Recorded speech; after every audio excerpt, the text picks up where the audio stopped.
welcome to the Bad Vibes Club podcast, brought to you with the kind support of the Arts Council. Damn it, Arts Council England, they're not called the Arts Council, are they?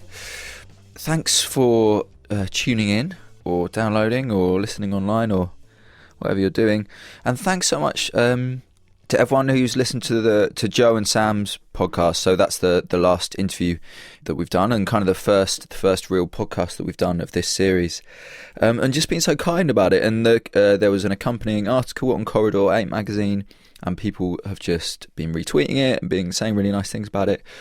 And I really, really enjoyed writing it and working with Lauren and Lara from Corridor 8 on making that happen, and Joe and Sam as well. Yeah, I really appreciate all the good stuff people had to say.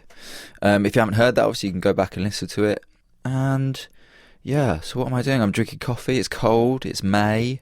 I'm a little bit hungover. Really had a bit of a boozy weekend. Had a wedding, and then I went to a barbecue. But anyway, that's okay. We're working through the hangover, and we'll be fine by about 3 p.m. I feel. We've got some exciting things coming up. Beth Bramich is going to do some interviews for us, so she's going to go out and talk to some artists as well. We've got our first event of the Bad Vibes Club season coming up on June the 2nd and June the 3rd, and that's at Open School East in Margate. So if you go to Open School East, go to their website, you can see all the details for that event. We're going to be doing a study day on the Friday, which you have to sign up for, and then we're going to be doing an open day of performances, presentations and videos on the Saturday, and that should be really fun, and fingers crossed for really good weather, because that'll be really lovely down there by the coast. But it'll also just be just before the election, so it's about the politics of negative emotions and the kind of productive states that those negative emotions can bring about. So it should be really interesting, so come down to that if you can. Otherwise, I'll record some of the talks and maybe put them out on here and definitely on the website. Back to this week's podcast. So this time I'm speaking to Erica Scourti. So she's an artist born in Athens. She's currently based in London, and Athens kind of moves between the two. She's exhibited recently at Microscope Gallery in New York, Fact, the Photographers Gallery, Hayward Gallery. She's done performances recently at Whitechapel Gallery, South London Gallery, the Royal College of Art, Chelsea College of Art, the Goethe Institute in London, the Sandberg Institute in Amsterdam, Goldsmiths College, the Dutch Art Institute, Transmedial, ICA, the Irish Museum of Modern Art, and the South Bank Centre. And her recent shows have been the Big Bang Data at Somerset House, Trace Programme at Flow Skate Park, and Dark Archives, which is a solo commission at what are you called? Het Nieuw Institute, Rotterdam. Sorry about that, Het Nieuw Institute. I can't pronounce your name. But essentially, my point is that Erica is doing loads of work. She's everywhere. She's doing loads of great stuff all the time. But I managed to pin her down for just over an hour back in the deep, dark recesses of February, when this studio was even colder than it is now. And we had an interview, but we also had a bit of a catch-up. Me and Erica met a few years ago in 2013 when we were both commissioned by Field Broadcast to make some work for something called the Internet. I don't know if you've heard of the Internet. It's quite a big thing these days.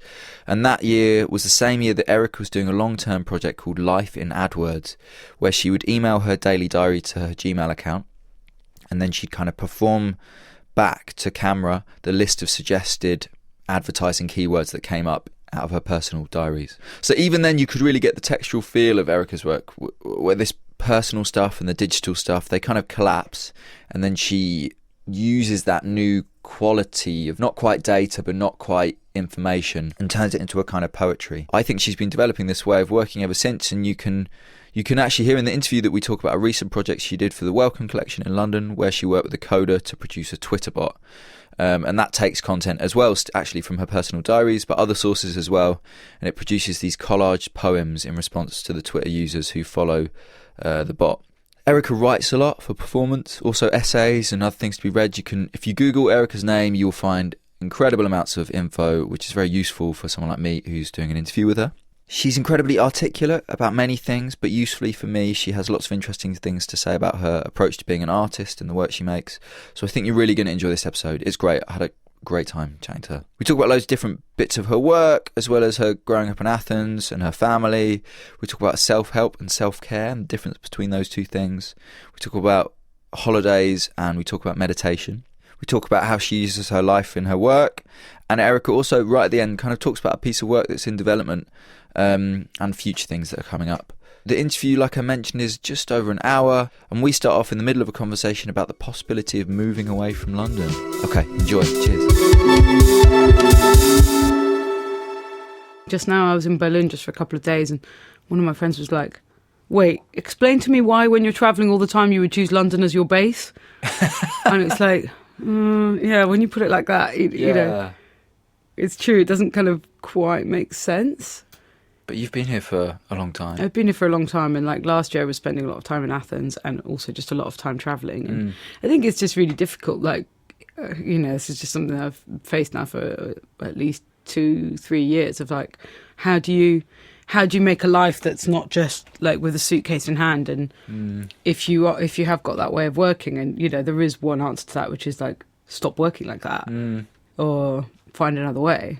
Yeah. I was just obviously been like reading interviews and stuff and texts you've written, and in maybe an interview you mentioned that, I didn't know this at all, but before you did the MRes at St Martin's, you were doing lots of art education work. Yeah. Which obviously way more location based. You know, you go somewhere and you work with a group of people. Yeah, you can't take that with you. How long were you doing that for? Oh God, years. So I would have started in like 2004, I suppose, because I set up in business with the Prince's Trust.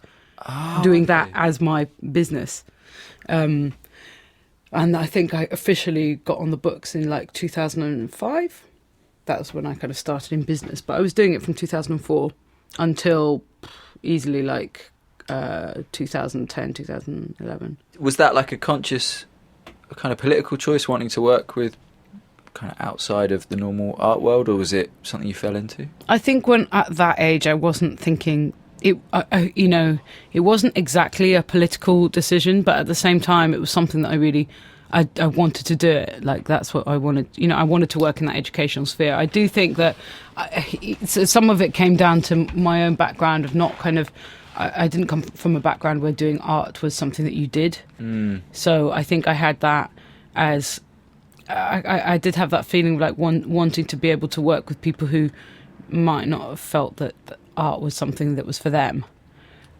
So there was something a little bit there, kind of identifying a little bit with that feeling of like people who, if they were said to tell their parents, I'm going to study art, would be like, what? Well, and when you say your background, do you mean your family? Yeah, well, more like growing up in Greece, my particular, I mean, it's actually not even my particular family. I mean, they're you know, very open-minded. My mum like studied music. It's just that like a middle-class Greek family, it's not, whereas like a middle-class English family, I mean, you know, your parents wouldn't be like horrified if you said you wanted to be an artist. I don't know, probably some of them would, but in Greece, even at a similar kind of class level, like you would still be, your parents would be like, but you need a job. Right, yeah. You know, you're going to have to, how are you going to live? There's no way that you could be an artist really in Greece. Yeah. Unless you were doing something else, you know, and it's like, well, what would you do? It doesn't make sense as a like life role. But then how did you end up studying art if that kind of didn't seem like an option when you were younger? Because I mean, I really wanted to do it, but I had kind of understood that like I couldn't, because, you know, how was I going to live? But then once I came to England, I think it was just like all my friends were at art school, and then I went on this. I hitchhiked to Morocco with a friend of mine, and kind of like met somebody along the way. This woman who was like, "Oh, you got to follow your dreams," and I mean, it really was that cheesy.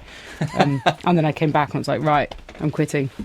So, do you still know this woman, the Follow Your Dreams woman? No. I mean, I can't even really remember. I know that she was a milliner. So she's a what? A milliner, like a hat maker. Yeah. And that was her dream? I guess so, yeah. There was something along those lines. And then I got back and I remember having to like tell my parents, I'm going to quit chemistry. Oh, so you really sad. So you didn't choose to study art? No. You started something else? No, I did physics, chemistry and maths at A-level. And because I was also like, that's the other thing with my particular background, is that I was a scholarship kid, which means that I was on an academic scholarship. Is that a school you mean? Yeah. And that meant you were, what, like studying at a boarding school or a private No, school, or? boarding schools don't exist in Greece. Oh, really? No, of course not. I don't think the family situation would allow for boarding schools. Right, because it's so tight. You're like... Yeah, it would be weird. I don't know. I mean, maybe there are some that I've never heard of, but I've never heard. They're not in Athens. If they exist, they're not in Athens. Yeah. Or maybe, or if they are, then they're 100% an English or other foreign Yes, country like an enterprise. international kind of Yeah. thing, yeah. It would not be a Greek thing. So, as in the Greek thing is to keep your children very close to you. Yeah. I think it would. I think it would be. I don't know. I would find it because there isn't a tradition of it here, where in Greece, whereas I guess there is here. Mm-hmm. There is a tradition. Yeah, a really distant family. Well, or just that parents sending their kids to go to boarding school because it's like good for their education. Or whatever. I think it's like. I mean, this is obviously a mixture of things, but it's also linked to colonial stuff because if you're away if you were away in a colony, then you send your kid back to England to get their education, and then you could come back. Yeah, no, that's true. Yeah, I hadn't actually thought of that. Dad had a weird childhood where my grandpa is actually French, but he moved over here and worked with English company, so he was in French-speaking Africa a lot. Oh, right. So my dad was in like a boarding school in wherever, somewhere in Somerset or something, and then he would fly out to wherever, like Morocco, and then they moved to Argentina and stuff. So my uncle was born in Argentina and stuff. Oh, right. But they would have this like very, very English education. But abroad, or no, so they got sent back here. For holidays, they'd spend 3 months like playing in like Buenos Aires. You know, so this weird mix of like, being able to speak several languages, but also being like being just like for example, they're really funny about the French, even though we are French. But like because they were brought up in English boarding schools, they're like always making jokes about the French. Yeah. Because the English are always making jokes about the French. That's funny. Yeah. But so if firstly choosing art study is quite a strange thing, and secondly, being away from your family is quite strange. How do your parents feel about you now being an artist and living in a different place? Well, I think the living in a different place thing is kind of. It was more expected because me and my sister both half English, as we were growing up. Yeah, because my mum's English. Oh, I didn't know that. Sorry. Yeah. So my mum's English, and we went to we had an English education, so therefore it was always expected that we would go to study. It's just that it's like I suppose for parents, they don't always know if their kids are going to come back. Yeah. A lot of my friends now, like once they get to kind of 30 and above, a lot of them start going back. Oh, really? There's kind of like trickle back to Athens. Yeah. Yeah. So, but I think for my parents have they're totally behind me now. Like as an artist, I think it's they've understood that it works. So why not? Yeah. It's just that it just didn't seem viable. Whereas maybe here it kind of is, but it's still, as we know, it's still really hard. When did it? I mean, I guess there's two questions. When did it start feeling viable for you as like a career or something you could do as your main activity? And when did it start making sense for your parents? I think probably. I think as soon as I was able to like survive and pay bills and live, then it was fine. So even before when I was kind of being a sole trader, like freelancing and working in education, I was still making artwork. So I was getting stuff into places here and there, but it kind of. So it was like I was making I was surviving viably, and I was an artist, but I guess I was kind of I was like split. I was a community artist in terms of how I made my money, but then I was making videos and other stuff which I wouldn't necessarily show to the kids I worked with. So there was this kind of separation. And then I suppose what's happened now since doing the MA or the MRes is that there isn't a separation. And there is good and bad in both of that. So what made you decide to do the MRes?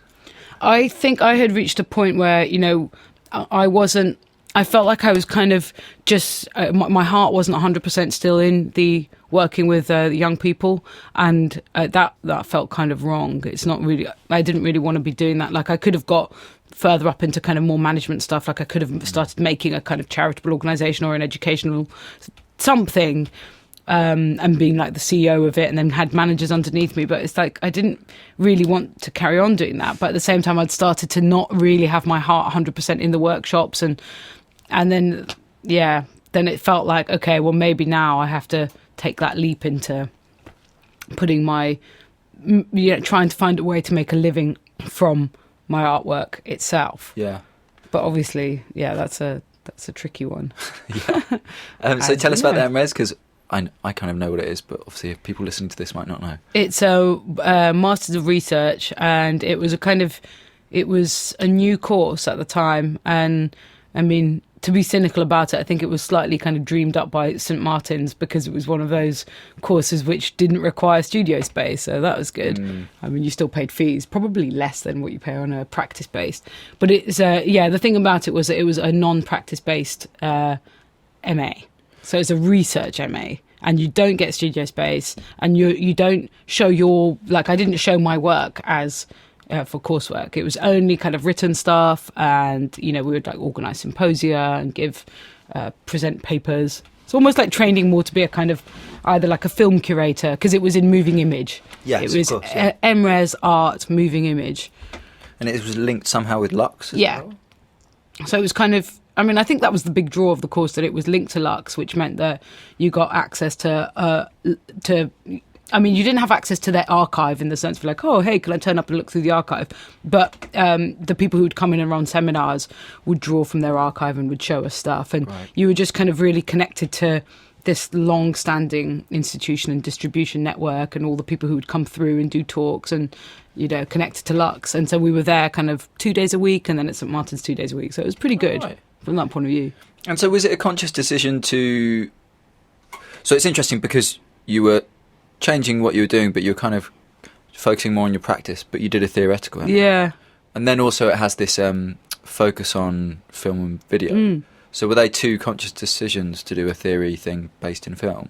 Yeah, because what really kind of swung it for me was just before that. As I say, so, all the way since my BA, I'd been making videos. And some of them had got shown at quite big film festivals, but I just didn't quite understand how to kind of make the best of that. But that's basically what my work was. I was making videos. And I went and did a course at Nowhere with Ian White. Yeah, sure. And, as you probably know, he was really great. And he was a really great teacher. And it was all to do with theatre and kind of performance as a way to look at moving image. And it was completely theoretical in the sense of like, we didn't come and look, oh, this is my work. And it was just learning and watching other films and reading text and discussing. And it was so good for my own work. Like, I got so many ideas. Yeah. When you're at stuff and you're going like, oh, I want to go and make something, that kind of thing, which is really, I think that's when I have that, that's when I'm really kind of excited. Right, okay. And that was what, I was like, well, if I can get that off just like a 6-week course, then studying this and this being the thing that you do every day, watch films, talk about them, and then you can be making your own on the side. You don't necessarily have to be bringing them in to show to the group. Yeah, that's really interesting. Or you can do it on the side with a couple of the people who you get chatting to, but it's not like you are bringing your films. Yeah. And so it seemed, having had this kind of experience of it, it seemed like it would work for me, which, maybe it wouldn't for everyone in terms of as an artist. But I guess because certainly back then I was doing a lot of writing and a lot of reading. Then, of course, as you get busier and busier, then you have less time to write, which is really fucking annoying. But yeah. And is that, like, when did we meet? I guess we met probably when you were doing the MRes. Yeah, I think so, right? When we did that... we did the field broadcast thing. That's it. And at that point, I think you were already doing, like, Life in AdWords? Mm-hmm. So the internet and kind of personal data were already, I guess, the central part of your work. When did that actually start kind of entering into what you did? I think probably... Well, as with all of these things, it's a kind of slow thing. I'd been collecting and using kind of found and appropriated text and footage from various places, including the internet, without it necessarily being like, that was my main point of research. But I became quite disillusioned with the idea of just quoting and just kind of taking other people's stuff. So essentially with appropriation. And this was kind of off the back of a lot of that stuff, like Nicolas Bourriaud's kind of post-production and the idea of kind of remix culture.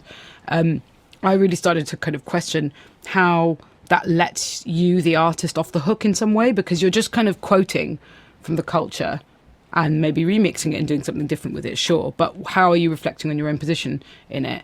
So I started to kind of put myself in my own work more and more, just little bit by little bit. So like I did a piece which you might have seen called Screen Tears, where I was crying, and then I recorded it onto a DVD and went into lots of different electronics stores and played it on their big widescreen TVs and filmed it. I haven't seen that. So I'll send you a link to Amazing. it. So it's kind of like that's looking at like the public display and sharing of emotion and how that's codified within a very particular public space, which is but not just the public space of like Curry's or Dixon's, but also TV as an institution. Yeah. And what is, how is like female emotion particularly played out, in the context of TV and reality TV and daytime shows and all of that. That feels like a very particular idea, because I guess now the immediate thing to think of would be to somehow get that video, use it to interrupt someone's kind of like internet experience. Yes. But when did you make that piece? Well, this is it, 2008. Okay, so it's like just as YouTube is like hitting its kind of or something. It's around, so it's kind of, that's the thing. So if you look at it then, that it's like the public space there maybe was more to do with the TV. And when I say public space, I mean more in the sense of what was the mass medium. Okay, it was the internet as well, but it was kind of, TV was still there, whereas I think now we're in a different situation. What is our mass medium is probably more the internet or Facebook, or and the way we use our phones and devices influences much more how we share information and how we receive it. But I guess it's always tricky in these things, though, like that I always want to avoid a kind of like techno-determinism, in the sense of like, oh, now that we've got iPhones, everybody makes work like this, or like now because of the internet, now we all experience information like this. It's more that there's a kind of history of these things, of these institutions, devices, networks, platforms, and we both change. We like our interactions with them change them, but they also do obviously have some kind of effect on us too. And in very simple, this is like a very simple analogy, but I was just installing a piece of work today, and it was a video, and it's shown on a Sony Cube, which is an analog device. And I was talking to the tech, and he was explaining that there's just like different levels of quality that you can transfer the signal. So there's like whatever coaxial, and then RGB, and then SCART, and they're all different levels of quality. And I was kind of thinking, I just thought analog was just analog, and once digital came along, your choice was between digital. But actually, there was a of course, there's just loads of gradient. And there's just loads of different ways and different reasons that you would use that kind of technology.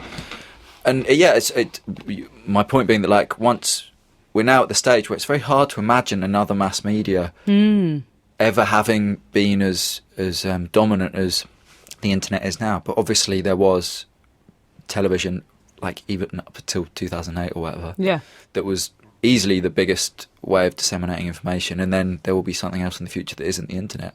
And then at that point, probably the internet and all of the things kind of connected to it won't seem like technology anymore, because there is that as well, that they say like, we don't think of the radio as being like tech, but it is. I mean, if we're thinking in terms of some kind of mediating, some kind of communication medium, which goes through some kind of device or some kind of interface. I mean, of course it is, but we don't think of it anymore as one. So that places your work in a kind of interesting position, because you mention infrastructural critique a lot in some of the texts that I've been reading. So I guess infrastructure is that which is invisible to us. So like, whatever, like parts of the internet are infrastructural, but a lot of it is like user experience, very much like what we interact with. And that seems to be the place upon which your work exists. It's the bit where the user meets the internet. So how does that work in terms of critique? Because, and I think this is like a real like strength of your work, is that you're always using things that are immediately accessible to any one of your audience, right? That has generally been true, and this is one of the things I usually say, is that I'm interested in working mostly with the media that are accessible at any point in time. Not just accessible in terms of like you may actually have one yourself, but accessible kind of conceptually. So you don't have to kind of explain to somebody what an iPhone is. Because at the same time, you know, it's important to point out that like not everybody can afford an iPhone, and actually, you know, having an iPhone with a contract and data connected to it costs a lot of money, and it's actually not some kind of egalitarian medium. And also there are many parts of the world, you know, even to an extent in Athens, where not everybody is connected to the internet at all times in the way that we are here and in, let's say, New York and other kind of Western cities. But at the same time, the use of these kind of these networks is conceptually accessible to almost anyone.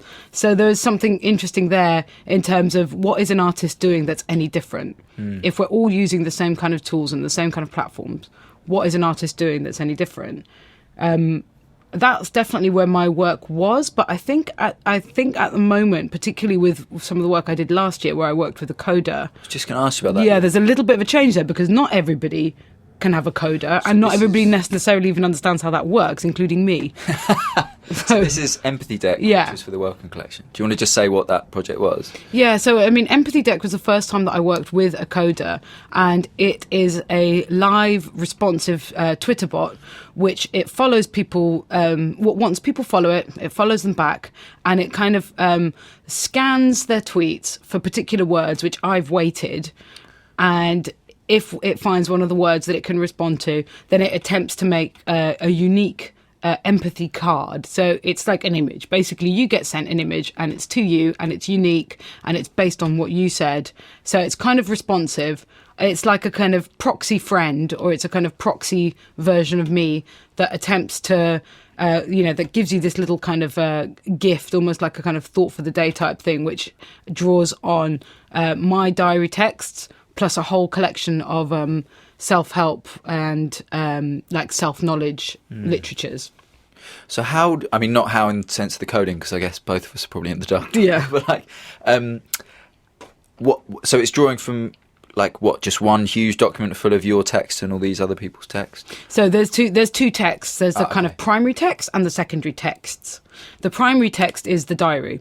So the reason it's the primary text is because that is what the responsiveness is kind of based on. Okay. So it's only going to respond to things that people say that are also in the diary. Right. And then those have been, I've been through all of the kind of stems, like the words get stemmed into kind of, I don't know quite how to explain stemming, but it means that like there's a kind of part of the word which could relate to different words. So like happiness or happy or happily or happiest or happy could all have the same stem. Yeah, sure. But that word, happy, would need to be in the diary for it to respond to it. Yeah. So the primary text is based off that. And basically, if it finds one of the words that you've said, and then it knows that it can find that in the diary, and then it will use that bit of text first and then take something else from the secondary text, rather than the other way around. And then what about the images that are behind it? So the images are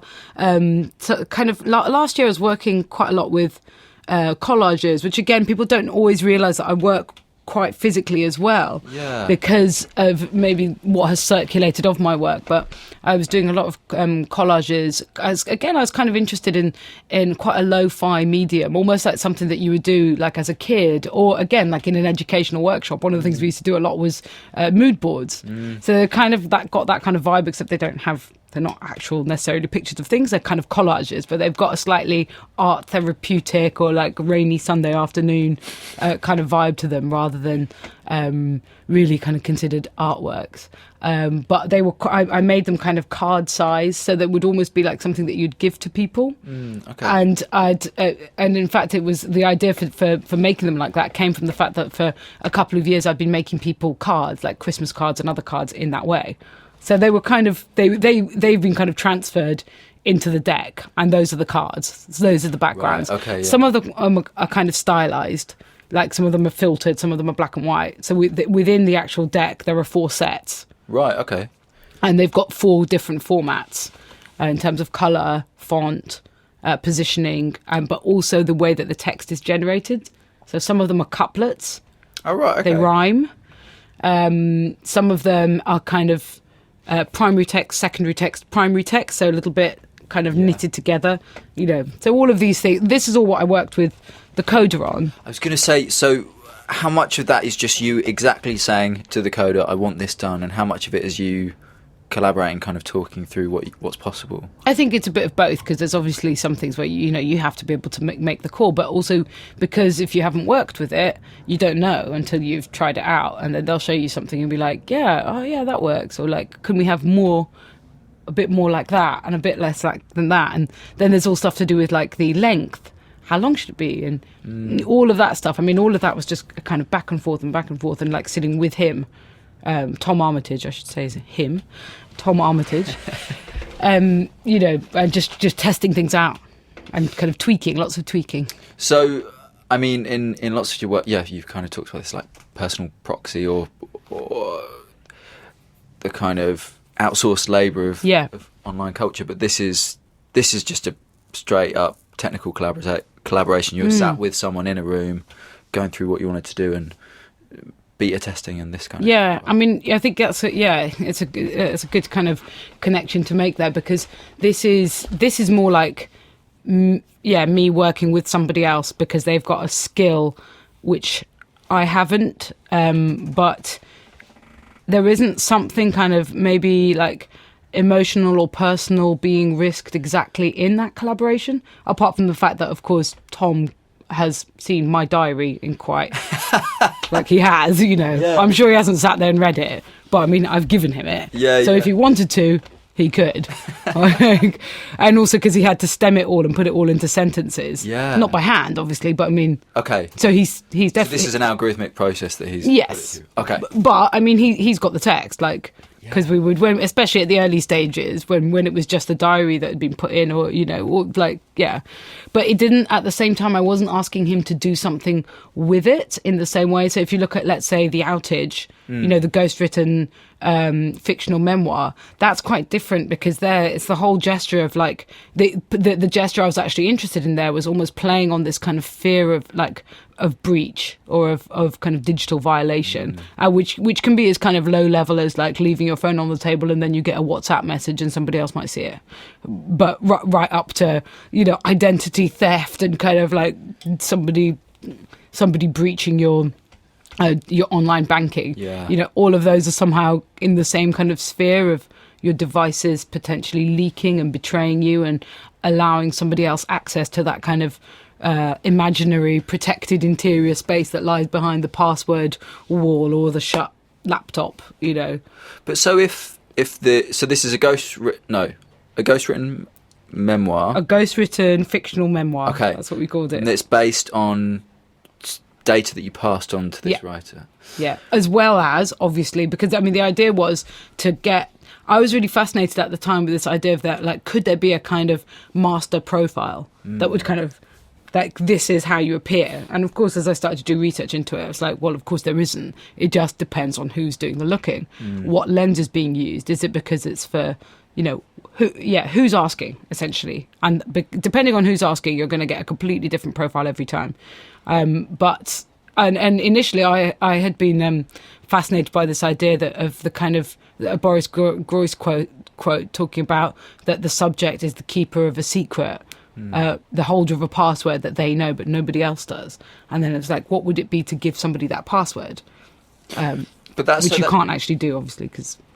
But that sense of breach you were talking about, like, it's an interesting object as a book, the final outcome. The process is one thing, and then you have this final book, which I think maybe this is just sparked by reading you writing about the experience of reading your own memoir, and being quite affected by it, I guess.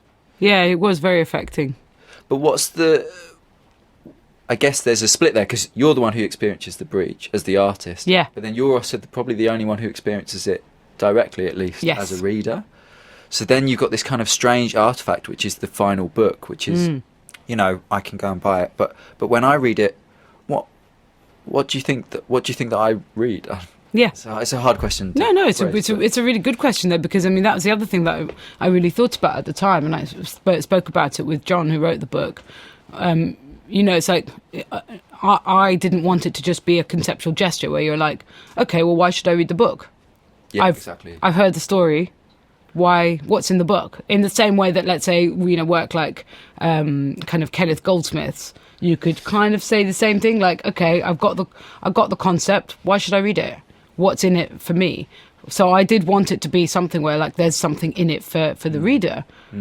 So that's why employing somebody to write something that has got it becomes a story as well. There is a kind of fiction to it. Like the work itself is a work, or the book itself is a work, yes. which kind of stands alone, and it is like that is kind of John's work. Yeah, that's quite strange. But it's also mine because he's Yeah. quoted so much from my writing. But in my writing, especially the more professional stuff, I've also quoted from other people. So it becomes impossible to tell who's who and what's what, and like where the authorship lies. And that sense of kind of confusion is also part of it in a way that in more kind of straight conceptual writing, it probably isn't.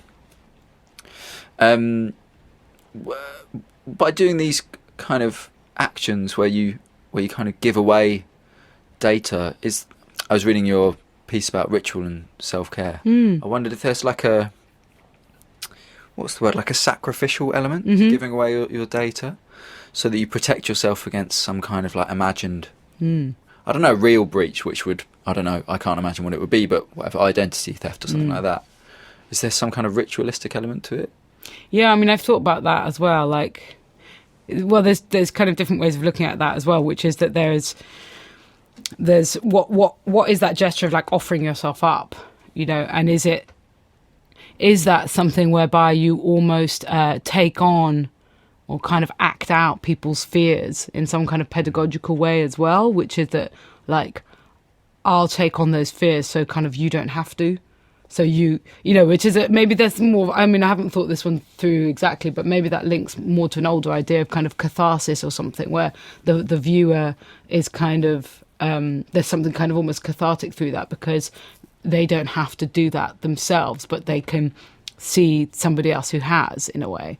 So it's the kind of that there's something almost that they can kind of learn from that. Yeah. But at the same time, there could be a sense of which you're, by giving up your identity, let's say, like I also did in in the Dark Archives, where I invited people, writers again, to search my archives and then imagine what was missing from certain albums of photos. There could be a way in which you kind of actually. It's almost like preventative medicine or something, where you're taking some of the poison, but through that, then like you become immune to the poison in some way. There's something like that, some kind of homeopathic. But what about you? Does it leave you kind of more cynical about the effect of technology on people's relationships or mental health, or does it kind of? Do you just think you're a bit wiser, a bit more streetwise about this kind of stuff? Well, I wouldn't say that. I don't know. Yeah, no, I wouldn't say I'm any kind of.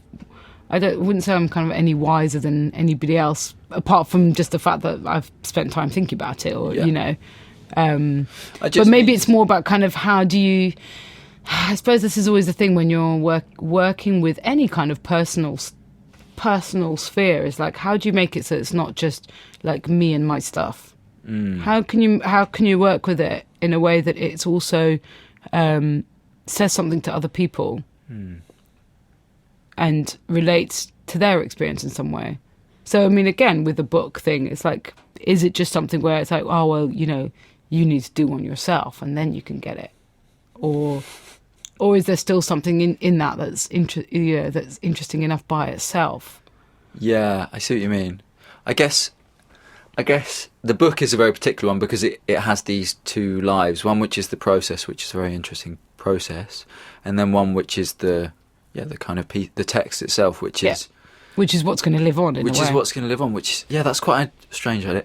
I wonder. I was thinking about you. You said earlier that not many people know that you do kind of haptic, kind of the collages and other kind of studio work, and I wonder whether the internet ends up privileging work that is made about the internet. Yeah, maybe, yeah. So then, like, obviously the way I looked at your work was I just went on your website, I went on your blog, I Googled you, and then obviously that brings up all these things which are normally related to the internet. Yeah. But I mean, wouldn't you research any artist's work in the same way? Yeah. Yeah. But I guess, yeah, not all artists have this kind of like different ways of making work. Some people, I always remember, this is the first time I heard of this. There's a collaboration called AIDS 3D. Do you remember these guys? Yeah, I mean, I remember the name, but I don't remember anything else apart from the name. Early 2000s. I think they're Americans living in Berlin. And I watched, like, this is so, like, dated. I watched, like, a Nowness documentary, like a little 5-minute film on them. And they made sculpture, but they made all of it just to take photos of it. So some of it would only hold up for, like, 5 minutes. And then they started getting invited to show the work as sculpture. So it's kind of like proto-post-internet. Yeah, exactly. Yeah. Oh, yeah, they were very, like, post-internet before that kind of phrase was invented. But this idea that they, like, made all this work for the internet and then suddenly had to, like, I don't know, fill it out or something, or, like, fill up the space behind it that they'd left when they'd taken the photos, made me laugh. It's tricky though, isn't it? Because I mean, I still feel like, especially because some of the things that I'm researching at the moment are really not to do with the internet. Yeah. You know, and it kind of makes you, because even let's say with the empathy deck, yes, it happens on Twitter, but is that, you know, most people now experience Twitter through their phones. Is that the internet? You know, I almost feel like that's this kind of weird monolithic thing. What I've kind of always been interested in is finding different ways to broadcast and to share things which draw on a history of co-presence in some way, of liveness. So that could be live, like we are now, or like an artist talk, or a workshop. Like I used to run the educational workshops, and I still run workshops as part of my work as an artist. Really? Yeah, like this screen cleaning. I'm gonna do that for you afterwards. I've brought my wipes with me. Okay. So, you know, there are these other ways of being kind of like temporarily co-present with people, and Twitter is one way. Yeah. Because things are happening in a kind of live way. But, you know, then you've got kind of older formats like book publishing, which is also a way that your thing can be distributed. You can release it and it kind of goes out into the world through these networks. So actually that's the kind of analogy that I'm kind of interested in, is looking at these different modes of sharing and different ways that can happen and create a aliveness or a feeling of presence together. Yeah, I mean, just to stay on the book again, I was just thinking that when I was thinking about the book, I was thinking about it in terms of personal data and things collected about you on the internet, but actually it's an investigation of the book form, the ghostwriter, like all these older kind of technologies or infrastructures, whatever you want to. And formats. Yeah, sure. For different formats. I mean, that's a format, not just in the sense of like a book and its distribution is a format, but even the celebrity memoir, the ghost-written memoir, all of these, they're also an existing cultural format which exists in our culture. They might not in another one. They're they're kind of culturally specific as well. Did you read the I've forgotten the guy's name, but the London Review of Books published this long article about the guy who was meant to be Julian Assange's like biographer, but it's actually just like it's just a tale of like complete failure to create a traditional book, and it just doesn't happen, and the outcome in the end is this long essay about the failure of the book. Yeah. It's super interesting because obviously again he's a person who is known for stuff that isn't really about him as like an individual, but with this celebrity star culture turns him into this kind of point of reference or a symbol for something else. That's interesting. And maybe this is the thing, it's like with something like that, it's kind of like not so much about the book, but about this kind of meta narrative, this meta text, and that's the bit that I've always been really interested in, is like this sense of how the meta narrative around things could become the actual narrative, if you see what I mean. So yeah, the book, again, it creates a kind of narrative, it kind of creates a text around the book itself, which also part of that is to kind of question what we mean by a book anyway, and what that, you know, as you were saying before, like all of the questions that brings up in terms of, you know, who's written it, who's it for, what is the function of a book. And the same, I think, with some of the ways that I, certainly more in older work, how I worked with something like Facebook, you know, part of that again is like, what is this platform of Facebook? Who's it for? How, you know, who's profiting from it? How does it generate stuff through participation. Yeah. But yeah, I mean, this is what I meant about becoming more cynical about this stuff, because with Facebook, I just try not to think about it too much when I use it. Yeah. But obviously, if you've dedicated yourself to really thinking about it, it might make you, I don't know, not want to use it, or... Well, I think certainly like in the early days when I was doing things like life and adverts and those things, I mean, I remember having to explain to people why I was doing it and people not understanding. Yeah. So I think there was at that point. But I think now pretty much everybody kind of understands what the nature of the exchange is, let's say. And or then that there is an exchange at all. Right? But again, I think most people kind of know now that, you know, it's down to the profiling, it's down to the fact that, you know, it's your information which makes these platforms free. That is the nature of the exchange. But again, arguably that existed in an older model through TV. You know, that was the model as that video, you know, TV delivers people. It's all kind of about that, is that you're watching and you're being delivered to the advertisers. So it's not really any different, but it took a bit. But it is different in the sense that your particular profile can be picked up, and you know there's a sense in which you make sense as a particular kind of consumer citizen within a particular demographic, and so on and so forth. Whereas TV advertising kind of got as close as, like, depending on the time of day or the program, it would be showing you either like toys or, you know, beer commercials. Tell us about the screen cleaning workshops. Yeah, I mean, it's funny because I think, like before, you were saying that quite often the things that you actually see of my work is this kind of point of the interface, and I suppose I was interested in that interface being something that's really quite tactile and that's kind of close to your body, and kind of the intimacy of those devices. Not so the touch screen, right? The touch screen, but just generally all the. I mean, because I've also done it with kind of cleaning laptops and other kind of devices. It's just kind of making an analogy between the intimate data of that's kind of on these devices through you that could be traced back to you, and then this kind of intimate dirt, I guess, that you leave on your on any device that you use. And I was interested in dirt as this kind of encrypted medium, which it can't tell you.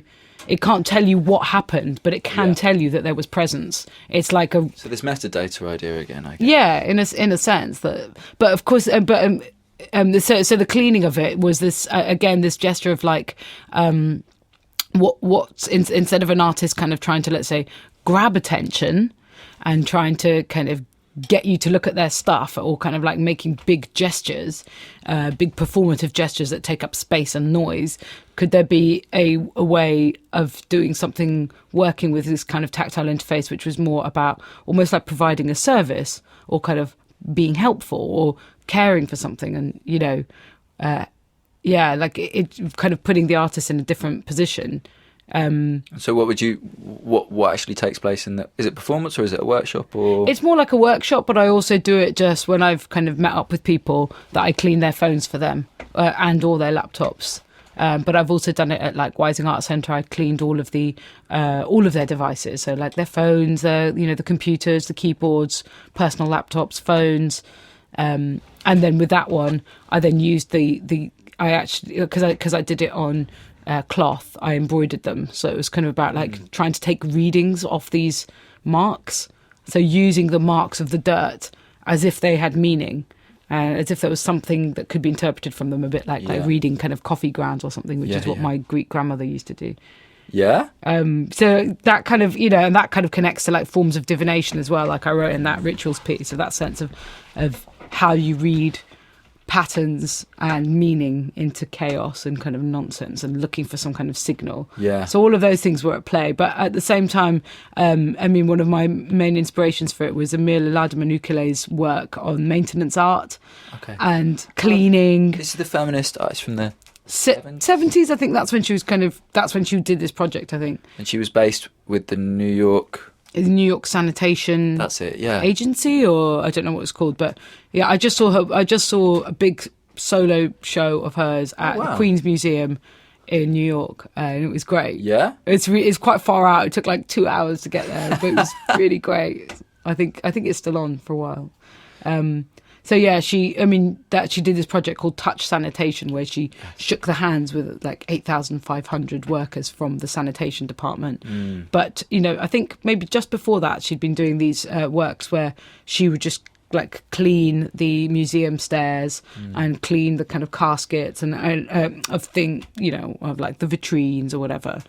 And lots of stuff around kind of making visible the normally invisible labour of maintaining stuff, rather than the kind of the very visible gestures of like a big painting, let's say. But you're turning that inside out a little bit, because if she was responding to an infrastructural setup, which is like a whole team of people dedicated to cleaning a city, you're kind of offering the cleaning service of something that a very small amount of people do, which is like polishing your touchscreen device. This very kind of tiny gesture of cleanliness that I definitely don't. I mean, I probably should. My keyboard's really dirty, but which is what people always say. Really? Yeah. But again, I mean, this is the thing that the first time I did it as a workshop was at the Royal Standard in Liverpool as part of a project with Auto Italia called On Coping, which actually is kind of the final part of it.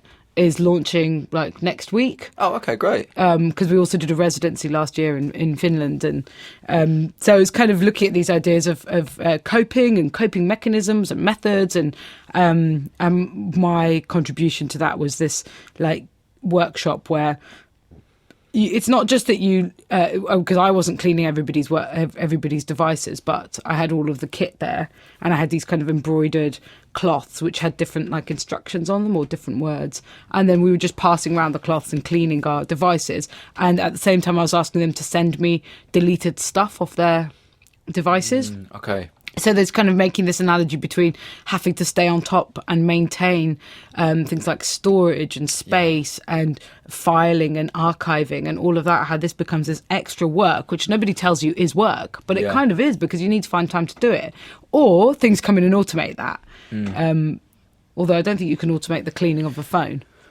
Not the physical, but someone was. I just met someone who said they had a Huawei phone, like a Chinese brand. Oh, yeah.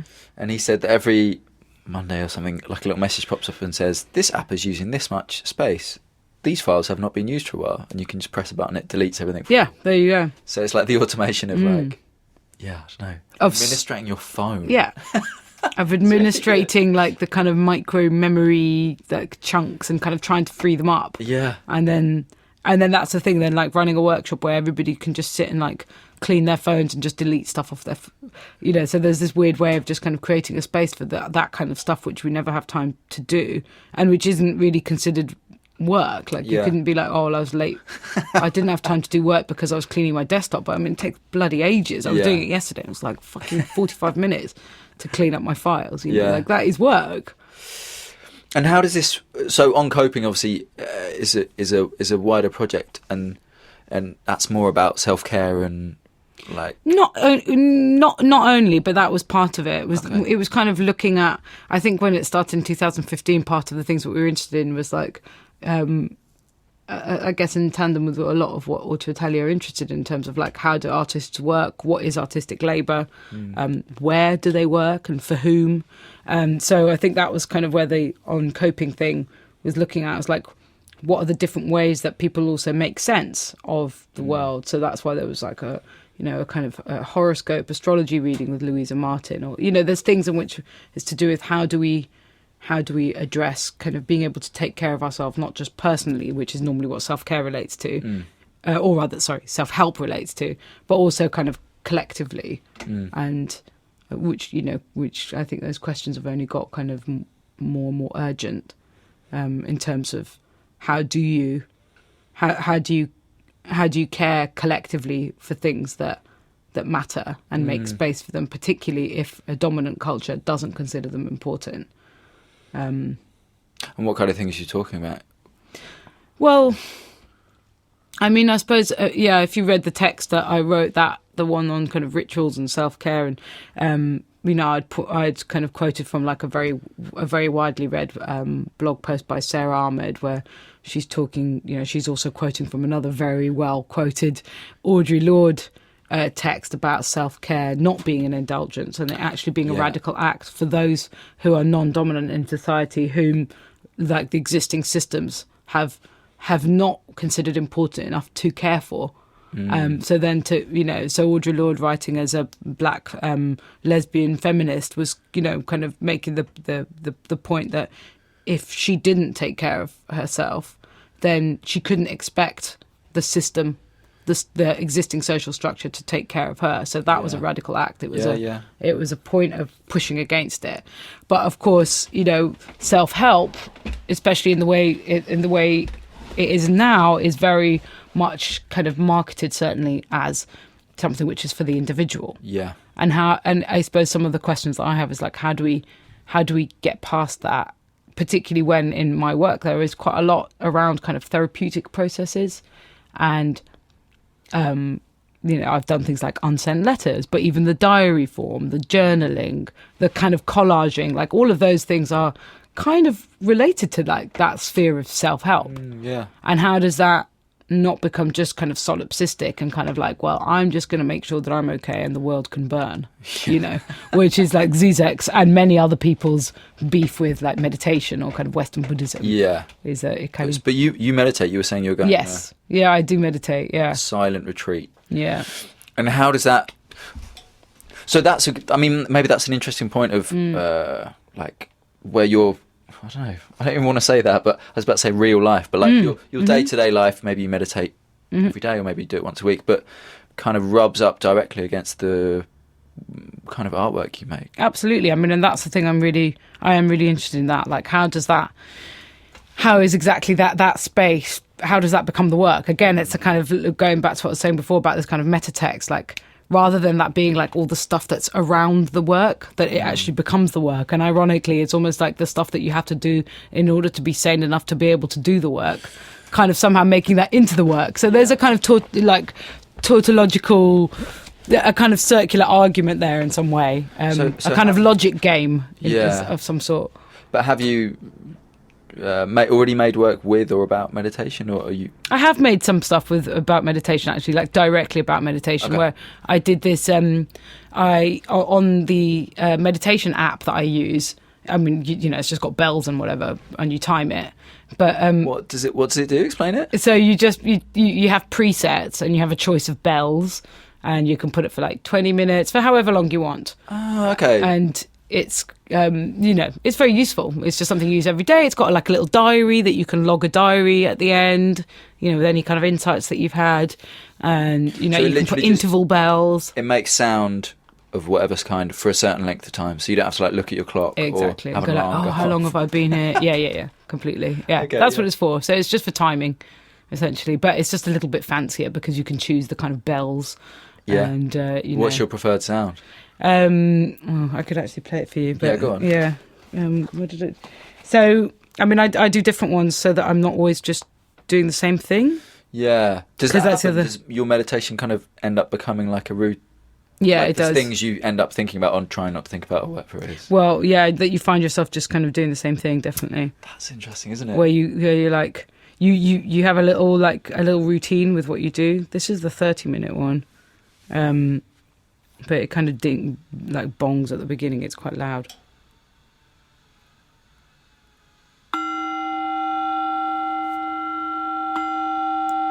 This is called Dengzi or something. I don't know. Okay. But there is all different. Then it does other things, So I mean, I think there's a really interesting relationship between something like meditation in the West and your work, so. After a little while of watching videos and reading your writing and stuff, I kind of came up with this idea about your work, which is that it's about the failure of data to kind of capture people, which is like simple, but kind of it seems to be at the centre of lots of things that you do. And there's a kind of there's almost like a kind of religious sense about it. I don't mean religious in the sense of there being like a god or you being religious. Yeah, no, you're absolutely right. The sense of there being like a kind of spirit or soul that, again, in quotation marks, that cannot be captured by the internet or by images or by representations of things. but that obviously doesn't mean that data isn't meaningful and can be meaning can be extrapolated from it, which is what you do with that data, which is why it's an interesting kind of artistic practice. And I guess with meditation, or the critique of meditation in the West, is that it's this like reified, kind of alienated version of, I don't know, a Buddhist practice. But that also doesn't mean that meditation can't have meaning in the West. And so there seems to be this kind of like direct correlation between, I mean, they're probably linked in many other ways anyway, between your work and the kind of, the ritualistic practice of meditation. But what do you think about the critique I always wonder about like yoga and meditation. They're obviously very useful and like kind of beautiful ways of, I don't know, being or something. Like they're obviously very relaxing. They obviously like help people stay calm and whatever people use it for. But they also are part of this strange kind of commodification of like, I don't know, behaviours or. Yeah, no, I mean, in a weird way, I think this like the whole meditation thing is really so much at the back. It's this kind of background thing to all of the stuff that I do, because there's many things which I kind of relate it to in terms of this idea that there's something ineffable, something that can't be described, that can't be represented, that can't be captured, as you said. And that, traditionally that was something religious, something that went beyond this kind of profane world. And, I think more and more that's something that I've realised is there is some kind of quest in me, like some kind of longing for that, or to kind of understand it. And one of the ways that has been kind of understood or spoken about is that there could be some kind of direct experience which isn't mediated. And so much of my work is kind of about this thing of like, is there any way that we could have communication that was unmediated? But of course that we can't, unless you're in somebody else's brain. And like love comes pretty close to that, that moment of being like, but also, if you read the saints and the mystics and like unity with like some kind of divine entity or spirit, that is when mediation dissolves. So there's this, it's a kind of fantasy in a way, really, that there could be some mode of perfect communication where nothing was lost. When of course, as soon as something is put into words or images or anything, or even drawing, something's lost. And there's that, I think, like a lot of kind of what I'm doing is that thing of like that thing that is lost, that you can, there is this kind of, it's always absent, but or it's something that kind of could be present, but it's always absent, or it can't be grasped. And that is the same with, let's say, like the algorithms, like, kind of finding the place where they don't capture it. They don't. And that's not to reaffirm the sense in which was like, it shows that, we have a human soul which computers could never understand. But maybe there is like slightly, that's kind of what it points to as well. Or I think it's so fun, like that. A lot of the philosophy I'm interested in is all about kind of the failure of human subjectivity to capture objects or to kind of fully understand or make sense of things. And it's so funny that like for someone who's interested in that, or kind of even recognises that is an issue, as you've just talked about, chooses art as something they would want to do, which is essentially the creation over and over again of like inadequate representations of things that can't like achieve their stated goal of communicating directly to another person or an audience. Yeah, that's funny. But you're also saying, I mean, just generally about the kind of the critique of like yoga and meditation. I think, more generally, the thing that I think is kind of wrong with that, or rather, the issue with it is that the way that it comes over in the West is that meditation is good because it's useful. And, that's kind of not the point of it. When you approach it as something which, like, I'm going to meditate because it's going to make me a good CEO, or because it's going to make me really organised, you're kind of missing the point. It's well, the way that I understand it is like it's more about wanting to connect to that ineffable thing which isn't useful, which cannot be instrumentalised. Cannot be made profit generating either for you or your, the things connected to you, cannot be converted into like symbolic or actual capital. That's what makes meditation special. But of course the way it's been sold in the West is like, well, we need neuroscientific evidence that this shit works, or like, that it's part of becoming more efficient, and it's actually much more tied into a sense of higher performance, which completely ties into existing models and imperatives around becoming more flexible, more adaptable, more efficient, a better worker, more responsible for yourself, less mentally unhealthy, etc., etc. And it's very hard to get away from that because those are the dominant kind of themes in our culture. So if you're doing, and so most of the time when you tell people you meditate, most people say, you're so good. Either you're so good or that's so good, swiftly followed by, I should do that. Yeah. And I always say, why?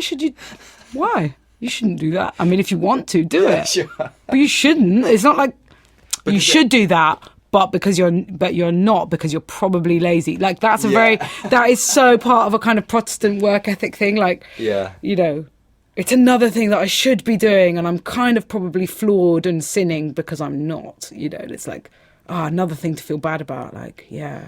So I have recently started doing. I have quite a bad back problem at the moment, and I recently started doing yoga, but just from YouTube, and it's really funny doing the videos with a very explicit. It's my aim with yoga is just to like stretch my back. It's not at all to like do anything else, although that other stuff does come when you're stretching for 20 minutes or whatever.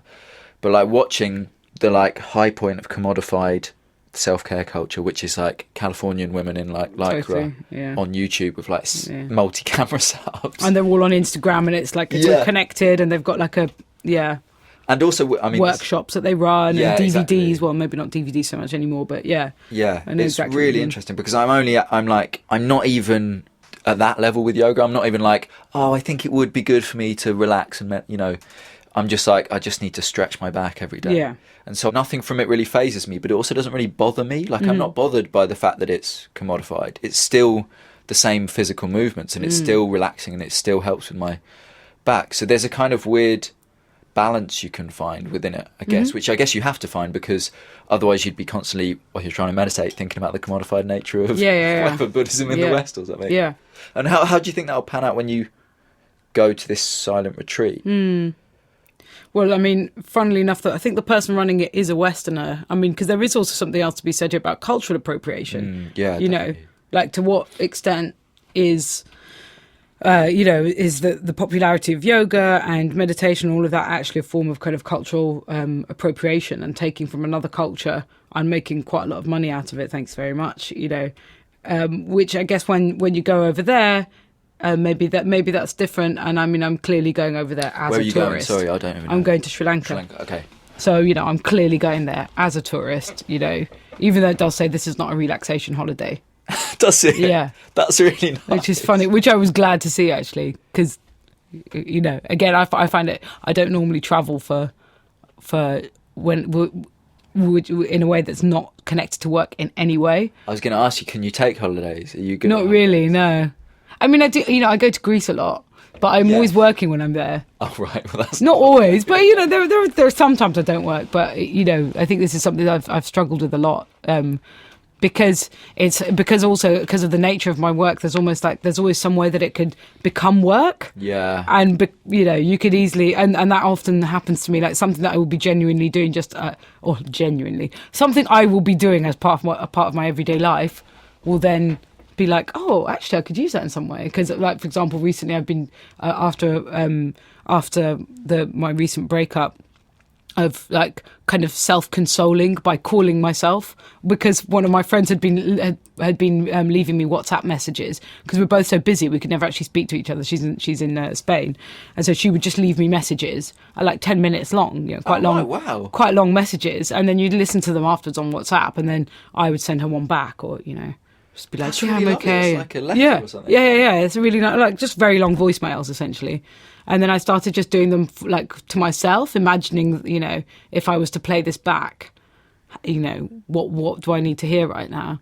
And then I was like, oh fuck, now I've got like banks and banks of these recordings, and I can use them in some way, But I didn't set out from the outset and be like, oh, I've got this idea for a new piece of work. Of course, but what does that feel like, that moment when you realise it's something you've been doing, in your everyday life? Or just, it doesn't even matter, but without thinking about it, it's something you're going to present to other people. What does it feel like, that switch? there must be two sides to it, I guess. Well, it's funny because I remember people asking me about this with Life in AdWords, and I never really had that. It was like, well, no, I just kind of, once I realised that, my diary could, I can use it in this way. I didn't start writing my diary any differently. Yeah. But I think I did at some point, maybe with the empathy deck when I was editing it, because there was that moment, because that was more the actual words that would be used, if you see what I mean. Yes. Okay. So it didn't inspire a piece of work. It was like this block of text, which was personal, is now going to be public. But at the same time, there was diary text that I was writing while I was also doing the editing of the diary. So I was like editing stuff from 2012. But at the same time writing my 2016 diary. And I found sometimes when I was writing the 2016 diary, I found myself almost writing a little bit in a way of like, oh, someone's going to read this. Whereas obviously the earlier stuff I hadn't been. But I think maybe the question is more like, is there some, which is kind of what you're asking as well, which is like, is there a moment of kind of self-consciousness or something where that sense of like, oh, this is going to be seen or so. And the only, again, going back to the book, that's the only time I really had that, a sense of like exposure or of like, fuck, I'm visible now in a way that I hadn't planned for. Yeah, of course. I hadn't anticipated that sensation. And that was very, very new. I suddenly felt very, very self-conscious. Yeah. Do you think that would ever stop you making this kind of work? Yeah, I think with that it almost did. Yeah. There was a real stepping back from it and not wanting to put stuff out there. And in fact, that's where I started, like, there was a long period after that of kind of exploring much more to do with, like, absence and, like, and non-exposure and, like, and kind of dark or non-visible spaces and opacity and kind of encryption. That was much more after that. And I still have that sense now. I've never gone back to using Facebook in the way I did. Like, right until the point of, like, reading the text of the outage, I kind of was. And I still don't. Oh, so right. It definitely had some. And also, I mean, as you probably know, I got together with the writer of the book. Yeah. Oh, right. I didn't realise it was that way around. I thought you guys were maybe together before. No. He was a complete stranger. And then we got together.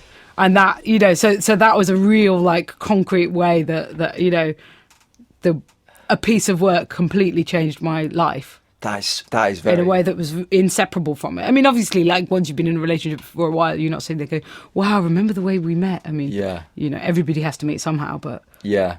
But it is that, what you were talking about, where your loop kind of folds back into your life. That is very much a good example of that.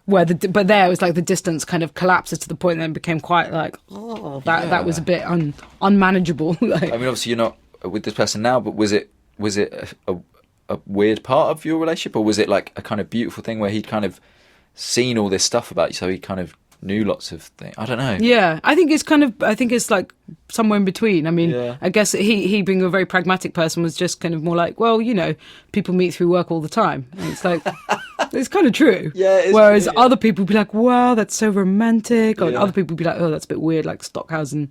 What's it called? Stockhausen? Stockholm syndrome of like, where you give somebody something and then you feel somehow kind of like they've got some beholden or that they've got something on you or something. But who knows? Yeah. So what are you working on now? Well, the empathy deck is getting a little makeover. Oh, is it? Yeah, I'm just going to put in some new cards, some new diary text, and we're just going to tweak some of the responses and some of the ways that it formats text. So it was initially going to be offline at the end of the Welcome's Bedlam show, which is what it was commissioned for. Yeah. But because it's also going to have an outing in Sydney later this year, the Welcome have very kindly footed the bill for keeping it alive and giving it a little makeover. And some of the other stuff I'm looking at the moment, going back to the voice recording thing, this is kind of what this was like in tandem with that, was looking at the codification of emotional valence. Okay. Even if you can't understand what is being said, just the voice as this carrier of emotion all by itself. Okay, so the way someone's speaking, carrying emotion. Like, so if you're speaking in a really deadpan, basically ways that just the voice itself, even even with no semantic content, it can be read for something. And obviously, how that is then kind of being commodified and so on and so forth. So this is something I also want to work with maybe the same developer or somebody else, somebody who works with this kind of stuff in some way. And another thing that I've been doing a lot of research into at the moment, and might have a little outing at the Auto Italia show, is around like fluorescing UV protective markings, and the ways that they, like the traces that people, it's used in crime detection of like this UV stuff. I mean, particularly there's this DNA UV stuff which it tags you in some way and you can't get it off, and it indelibly links you to the scene of the crime. So again, there's this kind like of tactile or something in a or on metal, and then it's on your, there's grease that goes on metal and outdoor stuff. And so I've been doing lots of research into that, and then again using this thing which is kind of invisible, but then under certain conditions becomes readable, but it's also carried by the body, and there are these kind of physical traces. And how could that be, how can that kind of track you in some way? So it's like, again, to do with kind of identification and legibility, and under which kind of regimes of like visibility do you become visible, and for whom, and why, and who's making money out of it, and so on. Yeah. So these are some of the things I'm kind of researching at the moment. That's great. There seemed to be like again, it's a text, I can't remember which one, but I think you wrote something like, a lot's been written about the huge material infrastructure that underpins the internet, but you're still most driven to investigate what happens when that kind of interacts with the person. And how are those kind of institutions and infrastructures often kind of acting violently against bodies in terms of how they control them and tell them where to go, and how that's kind of internalized as a kind of like internal violence of like, this is what I can say, or this is where I can't go, or this is how I should perform, and this is what my voice needs to sound like. All of these things which are kind of again culturally contingent, but they have these kind of real material effects on bodies and voices and touch and trace and gesture and the way that you walk, or you know what I mean, like even like if you think about like class structures, like that creates particular things in you, which you kind of. And is it always violence? I'm just thinking about the kind of implications of the word violence, and the class, I don't know, the way we kind of talk about interactions with large abstract entities like the state or I don't know, large multinational corporations. Like, is that interaction, as far as you understand it through your work, like always a form of violence, or are there some like, I don't know, like loving interactions between institutions and subjects? I don't know. Yeah, I guess so. Yeah. I mean, I guess one example would be what you were talking about, like the cleaning your screen. The caring. Yeah. There's still a caring relationship, even if that is underpinned by whatever global capitalism. Or... Well, I mean, maybe that's a kind of another question which I've heard other people kind of asking recently, and maybe a couple of years ago as well. It's like, is there some kind of space for love, in the sense of, again, not heterosexual, heteronormative, one-on-one, love that's only like me and my boyfriend, or like me and my girlfriend, or me and my kid. Is there a space for love and for caring, which can't immediately be instrumentalized and kind of... and that's a question as well. Like a post-human love, or like a love that isn't... centered. Well, even a human love, but just does it have to... I don't know, like... Is there some kind of can there be some kind of force of love which counters the violence, but that doesn't have to be centered on a nuclear family, or I have Donna Haraway's. Yeah, exactly. I was thinking of Donna Haraway. Have you read that? No, the most recent. No. Which is all about kinship. Yeah, exactly. I mean, I've read some of her texts, like the one that was on the eFlux, the tentacular ones, and her video, and for example. So there you go. Those are like forms of love and caring which don't have to be centered on even another human. What is the nature of that type of love, or like what is it a force for in the world? Yeah. There's been loads of, I mean, this is just a crazy tangent, but I was quite interested in like octopuses a long time ago. All right, well, there you go. And then tentacular ones. Yeah, but then and how intelligent they are. And there's an amazing article which I can't remember the writer's name, but I'll send it to you. It's from it was in Dexter Sinister's Serving Library, which is like an archive of essays they commissioned, I don't know, probably like 10 years ago or something. Anyway, point being that like I read that and was like, wow, that's such an incredible article. And in the last few years, there's just been so many. There's like 2 books about octopuses and intelligence, and then obviously like they're used as a kind of reference point about non-human intelligence, because they, unlike chimpanzee intelligence or something, like it's evolved from a different way. It's a form of intelligence that's like. But is this part of this interest also in kind of like alien intelligences, or even like we were kind of vaguely tweeting about of like other forms of intelligence which aren't necessarily cognitive? So what is a bodily intelligence? Yeah, and like Catherine Hales, I mean, I remember watching last year some of her talks, and I think she calls it non-cognitive. There's probably more to it, but kind of basically like non-cognitive intelligences where it's not, it's not the thinking that the brain does of that kind of rational, but there's still an intelligence there, or like mushrooms and fungi that have some kind of intelligence, or even a plant that knows to move towards the light, that they're engaged in some kind of, they have some kind of agency. That's maybe I think it just links to a wider interest in kind of non-human and post-human forms of agency and intelligence. Yeah, it's the decentered idea, isn't it? It's like the first, a very big part of ethics is about empathy to other people, right? Like, and if you're politicized in any way, then you start thinking about like how ethics applies not just to you and your group, but like wider implications and stuff.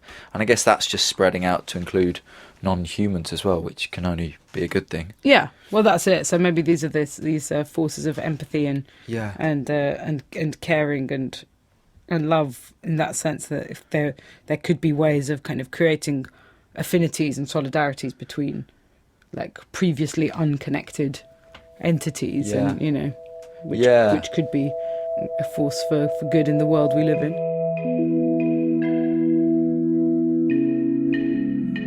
Well, that was Erica Scourti. Thanks to Erica for coming down to the studio and speaking to me. Really enjoyed that chat, and I hope you did as well. So, thank you. Go to badvibesclub.co.uk to see all the podcasts, but also our whole archive of performances and lectures and other work, and also to see the upcoming events, the first one of which is on June the 2nd and June the 3rd at Open School Eastern Margate. Okay, I'll see you when I see you. Thanks.